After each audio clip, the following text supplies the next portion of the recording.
ഇന്നത്തെ സുവിശേഷത്തിൽ നിന്ന് നമുക്ക് ചിന്തിക്കാനായിട്ടുള്ള ഒന്നാമത്തെ ഒരു സന്ദേശം മറ്റൊന്നുമല്ല, ഈശോയുടെ ഈ ലോകത്തിലെ ഏറ്റവും വലിയ അത്ഭുതം എന്താണ് എന്നുള്ള ഒരു ചിന്ത. ആ ഒരു ചിന്ത, ഈ ലോകത്തിലെ ഏറ്റവും വലിയ അത്ഭുതം ഈശോയുടെ, അതിൻ്റെ ഒറ്റ ആൻസറാണ് പറയുക. കാരണം ഈശോ 5 അപ്പം കൊണ്ട് 5000 പേരെ തീറ്റിപ്പോറ്റി. ശിഷ്യന്മാർക്ക് വിശന്നു കഴിഞ്ഞപ്പോൾ സാബത്ത് ദിവസം കതിരുകൾ പറിച്ചു നിന്ന് അവർ വിശപ്പടക്കിയപ്പോൾ ഈശോ അവരെ ന്യായീകരിച്ചു.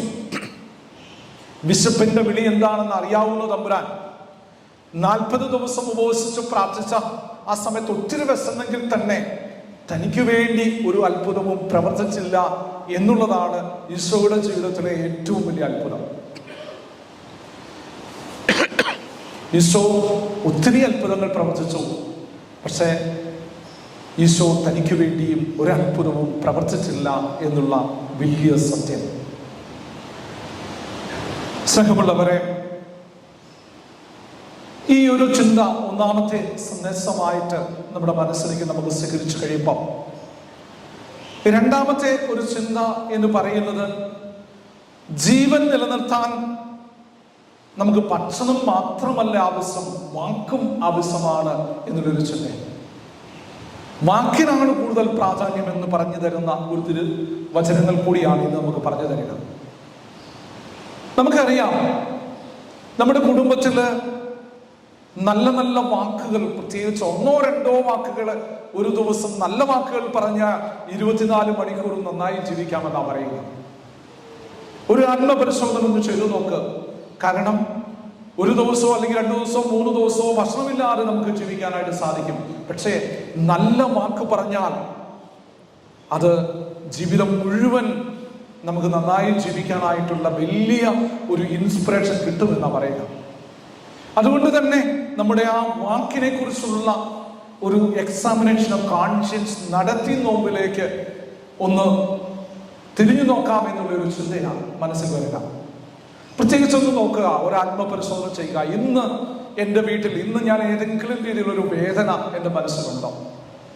പ്രത്യേകിച്ച് എൻ്റെ ജീവിത പങ്കാളി, എൻ്റെ കുഞ്ഞുങ്ങള്, എൻ്റെ മാതാപിതാക്കള്, ആ ഏറ്റവും പേഴ്സണലൈസ് ചെയ്തും ചിന്തിക്കുമ്പം ഇന്ന് ഞാൻ ഏറ്റവും കൂടുതൽ വേദനിക്കുന്നത്, ഞാൻ ഏറ്റവും കൂടുതൽ സ്നേഹിച്ചവര് എന്നെ വേദനിപ്പിച്ചു, ദുഃഖിപ്പിച്ചു എന്നുള്ളൊരു ചിന്തയാകാം.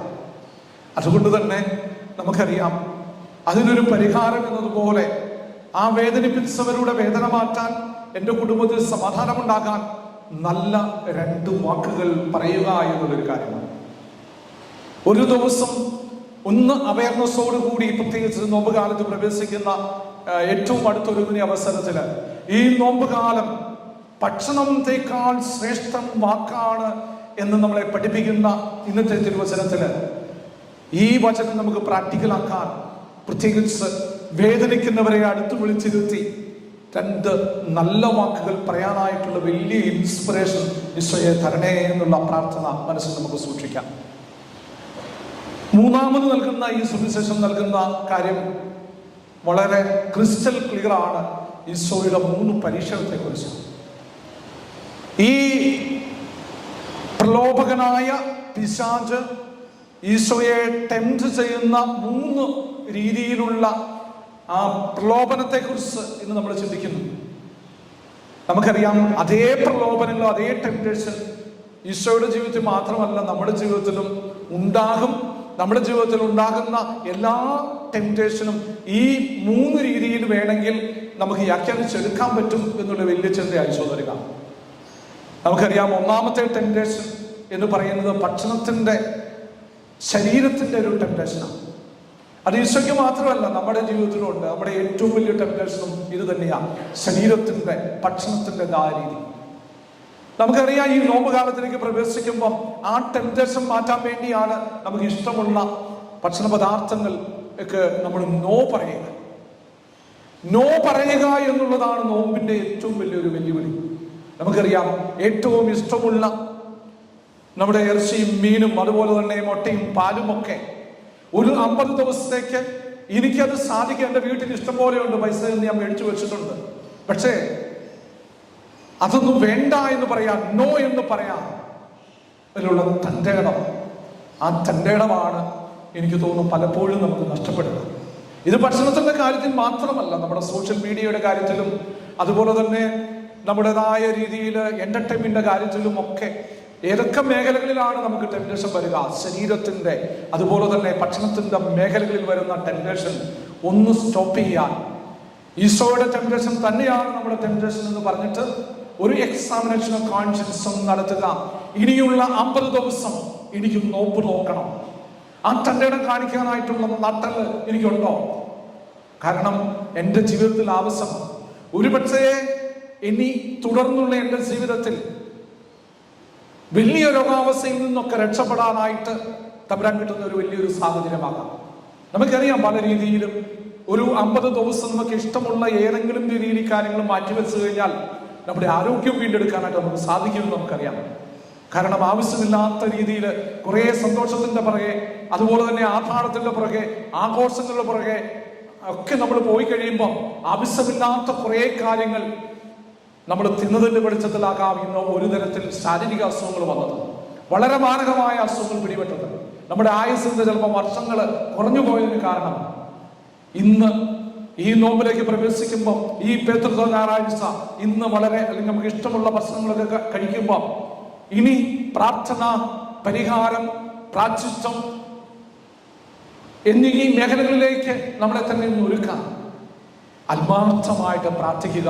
എൻ്റെ ശരീരത്തിൻ്റെ എൻ്റെ ഭക്ഷണത്തിൻ്റെതായ രീതിയിലുള്ള ഏതെങ്കിലും തരത്തിൽ ആദ്യം അവസാനിപ്പിക്കാൻ, എന്നെ തന്നെ ഒന്ന് കൺട്രോൾ ചെയ്യാൻ, തമ്പുരാൻ എനിക്ക് അനുവദിക്കുന്ന സമയം വരെ ജീവിക്കാൻ, എൻ്റെ മക്കൾക്ക് നല്ലൊരു മാതൃക കൊടുക്കാൻ, എനിക്ക് ഏറ്റവും ഇഷ്ടമുള്ള കാര്യത്തോട് നോ പറയാനായിട്ടുള്ള ഈ വെല്ലുവിളി സ്വീകരിക്കാൻ ഈശോയെ കൃപ തരണേ എന്ന് പ്രാർത്ഥിക്കാം. രണ്ടാമത്തെ ടെംപ്റ്റേഷൻ എന്ന് പറയുന്നത് നമുക്കറിയാം, അത് അധികാരത്തോടുള്ള ഒരു കൊതിയായിരിക്കാം. അധികാരം എന്നുള്ള ആ ചിന്ത മനസ്സിൽ നമ്മൾ കയറിയിട്ട് അധികാരം കിട്ടാൻ വേണ്ടി എന്ത് കാര്യം വേണ്ടി ചെയ്യാനായിട്ടുള്ളൊരു കാര്യം.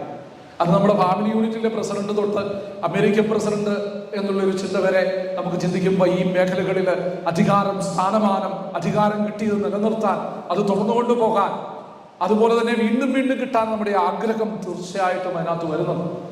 അതുകൊണ്ട് തന്നെയാണ് ഈശോയുടെ ആ ടെംപ്റ്റേഷൻ ഈശോ എങ്ങനെയാണത് ഓവർകം ചെയ്തതെന്ന് തീർച്ചയായിട്ടും നമുക്കറിയാൻ പറ്റും.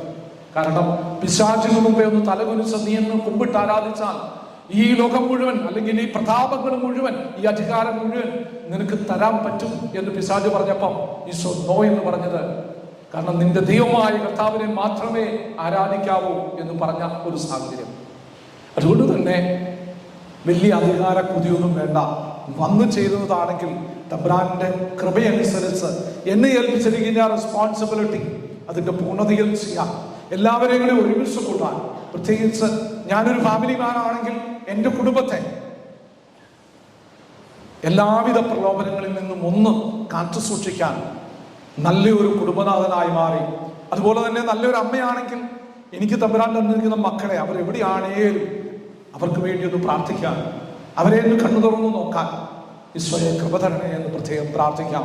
ഞാനൊരു മകനും മകളും ആണെങ്കിൽ പ്രത്യേകിച്ച് എൻ്റെ പപ്പയും മമ്മിയും എന്നെ ഒത്തിരി കഷ്ടപ്പെട്ട വളർത്തുക.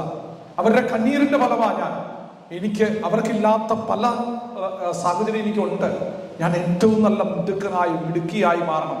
അതുകൊണ്ട് ഈ ലോകം നൽകുന്ന ബോംബെ പഠനം നൽകുന്ന ഒരു ടെംപ്റ്റേഷനും ഞാൻ വീഴില്ല എന്നുള്ള ഒരു തീരുമാനമെടുക്കാൻ പ്രത്യേകിച്ച് ഇന്നേ ദിവസം നിങ്ങളെ ഓരോരുത്തരെയും ശക്തിപ്പെടുത്തട്ടെ എന്ന് പ്രത്യേകം നമുക്ക് പ്രാർത്ഥിക്കാം. പിന്നെ മൂന്നാമത്തെ ഒരു ടെംപ്റ്റേഷൻ നമുക്കറിയാം, ഈശോയുടെ ടെംപ്റ്റേഷൻ ആ ദേവാലയത്തിന്റെ മുകളിൽ കയറിയിട്ട് നിർത്തിയിട്ട് താഴോട്ട് ചാടിക്കോ എന്നുള്ളതാണ്. നമ്മുടെ ടെംപ്റ്റേഷനും എനിക്ക് തോന്നുന്നു ഒരു ചാട്ടം എന്നുള്ള ഒരു ചിന്ത, എടുത്തു ചാട്ടം. നമുക്കറിയാം ചില കോൺവെർസേഷനിലൊക്കെ ആവശ്യമില്ലാത്ത കാര്യങ്ങൾ പെട്ടെന്ന് നമ്മൾ പറയുമ്പോൾ, ചിന്തിക്കാതെ പറയുമ്പോൾ, അതുപോലെ തന്നെ ചില പ്രതികരണങ്ങൾ നടത്തുമ്പോൾ നമ്മുടെ സംസാരമാകാം, പ്രതികരണമാകാം, അതുപോലെ തന്നെ പെട്ടെന്നുള്ള എടുത്തുചാട്ടം ഒരുപക്ഷെ ഇന്ന് നമ്മൾ അനുഭവിക്കുന്ന ഏറ്റവും വലിയ വേദനയാകാം. നമുക്കറിയാം എടുത്തുചാട്ടത്തിലും നമുക്കറിയാം ബൈബിളിൽ നമുക്ക് പറയുന്ന കേൾക്കുന്നു, ദേവാലയത്തിന്റെ മുകളിൽ കൊണ്ട് നിർത്തിയിട്ട് താഴോട്ട് ചാടിക്കോ, മാലാഖമാർ നിന്നെ താങ്ങിക്കൊള്ളുമെന്ന് ഈശോട് പറഞ്ഞപ്പം ഈശോ നോ പറഞ്ഞു. കാരണം ഞാൻ ചാടിയാൽ പല സാഹചര്യങ്ങളും നമ്മുടെ വിശ്വാസത്തിന്റെ കാര്യത്തിലാണെങ്കിലും തന്നെ തമ്പുരാൻ തന്ന ബുദ്ധിയും ഉപയോഗിക്കണം എന്നുള്ള വലിയ വാണിംഗ് വന്നിരിക്കുക. അവിടെയും ഇവിടെയും കേട്ട് പല കാര്യങ്ങളും പല രീതിയിൽ കേൾക്കുമ്പോൾ അവിടെ പോയാൽ മതി, ഇവിടെ പോയാൽ മതി, പല കാര്യങ്ങൾ ചെയ്താൽ മതി എന്നൊക്കെ കേൾക്കുമ്പോൾ പെട്ടെന്ന് എടുത്തു ചാടരുത്. നിന്റെ തമ്പുരാൻ തന്നിരിക്കുന്ന ബുദ്ധി ഉപയോഗിക്കണം. അതിനുള്ള ഏറ്റവും കരുത്തു തരുന്ന ഈശോയുടെ തന്നെ ഈശോ അനുഭവിച്ച ഈശോയുടെ ജീവിതത്തിലെ ഏറ്റവും വലിയ ഒരു ടെംപ്റ്റേഷൻ അത് ഓവർകം ചെയ്ത ഏറ്റവും വലിയ ഉദാഹരണം കൂടിയാണ് ഈശോ നമുക്ക് ഇന്ന് കാണിച്ചു തന്നത്. അതുകൊണ്ട് പെട്ടെന്ന് ഏതെങ്കിലും രീതിയിൽ നമ്മുടെ ജീവിതത്തിൽ വരുന്ന എടുത്തുചാട്ടങ്ങൾ ഇതിനു മുമ്പ് തമ്പുരാൻ തന്ന ആ ബുദ്ധിയും കൂടി ഉപയോഗിച്ച് ആ കാര്യത്തിൽ നിന്ന് ഓവർകം ചെയ്യണം എന്നുള്ള ആ വാണിംഗും കൂടെ നമുക്ക് സ്വീകരിക്കാം. ഞാൻ പറഞ്ഞല്ലോ, നാളെ ആഷ് മൺഡേ ആണ്, അതിനുവേണ്ടിയുള്ളൊരു പ്രിപ്പറേഷൻ. അതുകൊണ്ട് ഈ കാര്യങ്ങളൊക്കെ നമുക്കറിയാവുന്ന കാര്യങ്ങളൊക്കെ നമ്മുടെ കുഞ്ഞുങ്ങൾക്കൊക്കെ പറഞ്ഞു കൊടുക്കുക. കഴിഞ്ഞ വർഷത്തെ പോലെ അല്ല എന്ന് ഈ വർഷം നമുക്കറിയാം. ഒത്തിരിയേറെ പ്രതിബന്ധങ്ങളും വെല്ലുവിളികളുമാണ്. ഒരു ക്രിസ്ത്യാനിയാണെന്ന് പറഞ്ഞുകൊണ്ട് ജീവിക്കാൻ പോലും പറ്റുന്നില്ലാത്ത അവസ്ഥ. മതമൈത്രിയുള്ളൊരു നാട്ടിലാണ് നമ്മൾ ജീവിക്കുന്നതെങ്കിൽ തന്നെ ഇന്ന് പല രീതിയിലുള്ള അസ്വസ്ഥതകൾ വരുന്നുണ്ടെന്ന് നമുക്ക് അറിയാൻ പറ്റും. മിഷൻ പ്രവർത്തനങ്ങളിൽ ഒക്കെ ഏർപ്പെടുന്ന അച്ഛന്മാരും സിസ്റ്റേഴ്സും ഒക്കെ അനുഭവിക്കുന്നതായ സാഹചര്യങ്ങൾ ബോംബെയിൽ തന്നെ ഇപ്പം കേൾക്കുന്ന ഓരോരോ ന്യൂസുകൾ. അതുകൊണ്ട് പ്രത്യേകിച്ച് നമുക്കറിയാം, ഈ വെല്ലുവിളികളെ നമുക്ക് മുമ്പിൽ വരുന്ന ഈ സേറ്റനിക് പവറിനെയൊക്കെ ഓവർകം ചെയ്യാൻ 50 ദിവസത്തെ ഉപവാസവും പ്രാർത്ഥനയും അതുപോലെ തന്നെ പരിത്യാഗവും ഒക്കെ ആവശ്യമാണെന്ന് വീണ്ടും ഇന്നത്തെ തിരുവചനങ്ങളിലൂടെ ഈശോയുടെ തന്നെ പ്രലോഭനത്തെ, ഈശോ തന്നെ എങ്ങനെയാണ് അതൊക്കെ ഓവർകം ചെയ്ത് നമ്മളെ പഠിപ്പിച്ചപ്പോൾ ഞാനും ഈ മേഖലകളിൽ എൻ്റെ ജീവിതത്തിൽ വരുന്ന പ്രലോഭനങ്ങൾ തന്നെയാണ് ഈശോയുടെ ജീവിതത്തിൽ വന്നതെന്നും മനസ്സിലാക്കിയ നമുക്ക് ഇതൊക്കെ ഒന്ന് ഓവർകം ചെയ്യാനുള്ള കരുത്തിന് വേണ്ടി ഏറ്റവും വലിയ അനുതാപ കുദാശയായ ഇന്നത്തെ കുർബാനയെ പ്രാർത്ഥിച്ച് നോമ്പിനുള്ള കരുത്ത് നമുക്ക് യാചിക്കാം. എല്ലാവരെയും തമ്പുരാൻ അനുഗ്രഹിക്കണമെന്ന് പ്രാർത്ഥിക്കുന്നു. പിതാവിന്റെയും പുത്രന്റെയും പരിശുദ്ധാത്മാവിന്റെയും നാമത്തിൽ ആമേൻ.